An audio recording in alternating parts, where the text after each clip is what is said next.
ಗಿಲ್ಲಿ ಆಚೆ ಬರ್ತಾರೆ ಸರ್. ಅವ್ರೇನಾದ್ರು ಆಚೆ ಬಂದ್ಬಿಟ್ರೆ ಬೆಂಗಳೂರಲ್ಲೇ ಯಾರು ಮಾಡ್ಸಿರಲ್ಲ, ಅಷ್ಟು ಗ್ರ್ಯಾಂಡ್ ಆಗಿ ಬರೀ ಮೊಲ ಕರ್ಸ್ಬಿಟ್ಟು ಪಾರ್ಟಿ ಮಾಡ್ತಾರೆ ಸರ್. ಅವ್ರು ಕೇಪಬಲ್ ಅಲ್ಲ ಸರ್, ಅಷ್ಟು ಕಚ್ಚಡ, ಅಷ್ಟು ಬ್ಯಾಡ್ ಕ್ಯಾರೆಕ್ಟರ್ ನಾನು ನೋಡೇ ಇಲ್ಲ.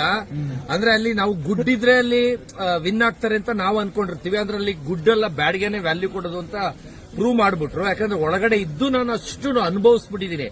ನನ್ನೊಬ್ಬನ್ಗೆ ಹೇಳ್ದೆ ಬೇರೆ ಎಲ್ಲಾರ್ಗು ಎಷ್ಟು ಕಿರುಕುಳ ಕೊಟ್ಟಿದ್ದಾರೆ, ಎಷ್ಟು ಇನ್ಸಲ್ಟ್ ಮಾಡಿದ್ದಾರೆ, ಮಿಸ್ಬಿಹೇವ್ ಮಾಡಿದ್ದಾರೆ, ಅದೆಲ್ಲ ನನಗೆ ಗೊತ್ತು. ಅದರಿಂದ ನಾನು ಅಷ್ಟು ಬೇಜಾರಲ್ಲಿ ಅವ್ರಿಗೆ ಹೇಳ್ತಾ ಇರೋದು.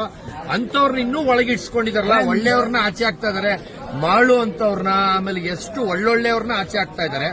ಆ ಕಾರಣದಿಂದ ಅವ್ರ ಆಚೆ ಬಂದ್ರೆ ನನಗೆ ಖುಷಿ. ಅದು ಅವ್ರು ಗೆಲ್ದೇ ಇದ್ರೆ ಇನ್ನೂ ಖುಷಿ.